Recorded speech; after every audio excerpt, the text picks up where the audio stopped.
All right, let's talk about Xiaohongshu. This is the incredible story of how a simple PDF travel guide somehow morphed into a social commerce behemoth that literally shapes how millions of people in China discover and buy, well, just about everything.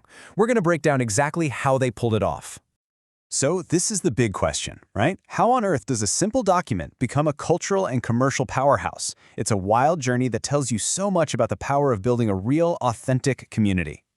You know, this story doesn't start with some flashy app launch or a massive marketing budget. Nope, it starts with a really practical solution to a super common problem. What are you supposed to buy when you're traveling overseas? So get this, back in October 2013, the founders just put out a PDF, the Overseas Shopping Guide, and it just blew up. 500,000 downloads. That right there was all the proof they needed.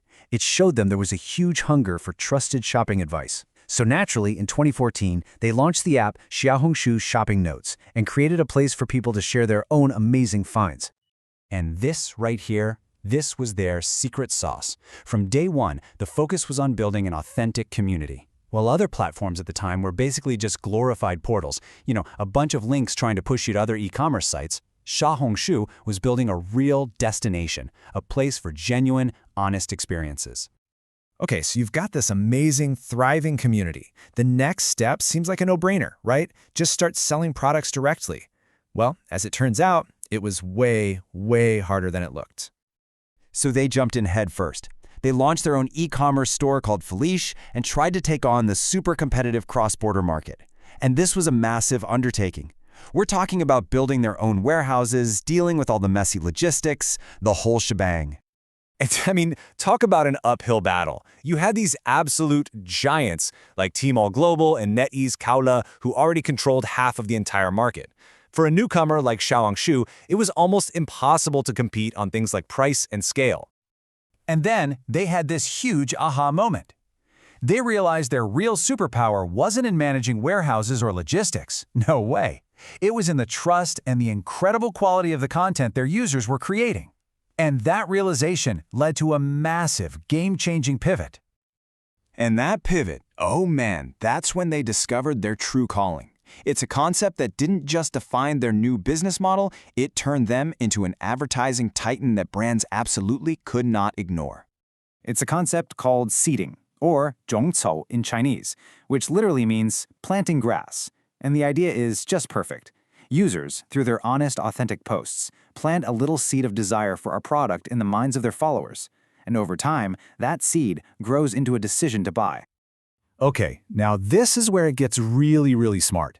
To make sure the best seeding content rose to the top, they built their algorithm around something called the Community Engagement Score. And just look at these numbers. A simple like gets you 1 point, but a comment, 4 points, and a follow, a massive 8 points. It's a brilliant system designed to reward deep, trustworthy content, not just cheap, viral fluff. And did it work? Oh yeah, it worked. By focusing on the quality of the community and the content, their user base just went nuclear. They added 100 million users in just over a year. That's insane. By 2018, they were at 150 million. And this strategic shift completely transformed their business model. So now, look at this breakdown. A whopping 80% of their revenue comes from advertising. That's from brands paying to see their products inside this incredibly valuable community. Direct sales? That's just 20% of the pie now. But this huge success created a whole new problem, a really tricky one. How do you actually make it easy for people to buy things without destroying the authentic community-first vibe that makes you so valuable in the first place?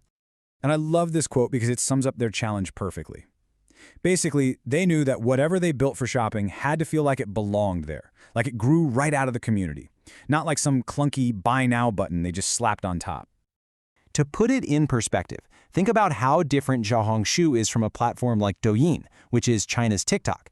When you're on Xiaohongshu, you're usually on a mission. You're searching, discovering, planning a future purchase.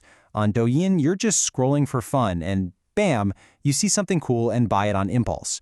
Totally different mindsets. And that difference in logic really shows up in how they measure success. See, most e-commerce giants are obsessed with GMV, gross merchandise value, which is just the total amount of money from stuff they sold.